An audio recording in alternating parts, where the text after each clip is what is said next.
ഒന്നല്ല, സുഖായിട്ടിരിക്കണ. Happy birthday to U.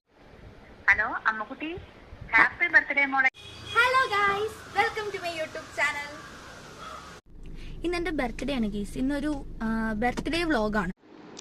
അതെ ഗീസ്, ഇൻട്രൊഡക്ഷനിൽ പറഞ്ഞ പോലെ ഇന്നെൻ്റെ ബർത്ത്ഡേ വ്ളോഗാണ്.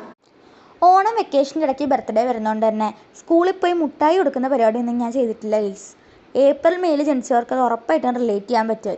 അങ്ങനെയുള്ളവർ കമൻറ്റ് ചെയ്യുക. ബർത്ത്ഡേ ആയിട്ട് വീട്ടിലിരിക്കണോ പുറത്തു പോകണോ എന്നൊക്കെ ഉള്ളൊരു വലിയ ചർച്ചയ്ക്ക് ശേഷം നമ്മൾ പുറത്തു പോകാമെന്ന് തീരുമാനിച്ചു. അങ്ങനെ നമ്മൾ തിരുവനന്തപുരത്തോട്ട് വിടാൻ തീരുമാനിച്ചു ഗീസ്. ഓണാഘോഷമൊക്കെ നടക്കുന്നതുകൊണ്ട് ഓണാഘോഷം കാണാൻ പോവാം എന്നുള്ളൊരു പ്ലാനിങ്ങിലാണ് പോയതെങ്കിലും അത് നടന്നില്ല ഗീസ്. അത് ഞാൻ വഴിയെ പറയാം.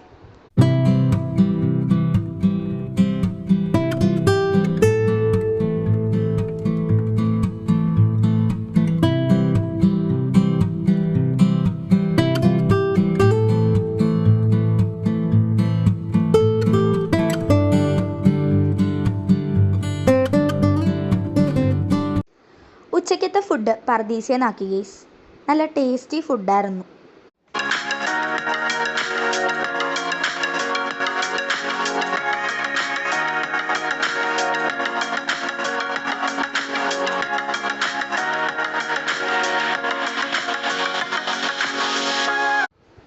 പിന്നെ നമ്മൾ ചേട്ടൻ്റെ ഹോസ്റ്റലിലേക്ക് പോയി ഗീസ്. അവിടെ കുറച്ച് സാധനങ്ങൾ വെക്കാനുണ്ടായിരുന്നു. എന്നിട്ട് നമ്മൾ നേരെ ലുലു മാളിലേക്ക് വന്നു. ഓണാഘോഷത്തിന് പോകാനാണ് പ്ലാൻ ഇട്ടതെങ്കിലും പെട്ടെന്നാണ് ഒരു കല്യാണ വീട്ടിൽ പോകണമല്ലോ എന്ന് ഓർത്തത്.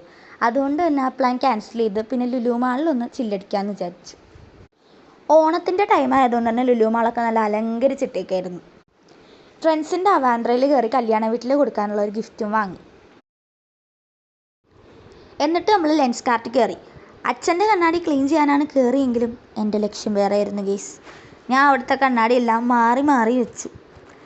അപ്പോഴാണ് എനിക്കൊരു നഗ്ന സത്യം മനസ്സിലായത്. എനിക്ക് കണ്ണാടി ചേരൂല. അതുകൊണ്ട് തന്നെ വെച്ച കണ്ണാടിയെല്ലാം ഞാൻ അവിടെ തിരിച്ചു വെച്ചിട്ട് പോന്നു ഗീസ്. കേക്ക് വേൾഡിൽ നമ്മൾ നേരത്തെ കേക്കിന് ഓർഡർ കൊടുത്തിട്ടുണ്ടായിരുന്നു. അതുകൊണ്ട് തന്നെ കല്യാണ വീട്ടിൽ പോയിട്ട് വന്നിട്ട് കേക്ക് വാങ്ങി വന്ന് കേക്ക് മുറിച്ചു.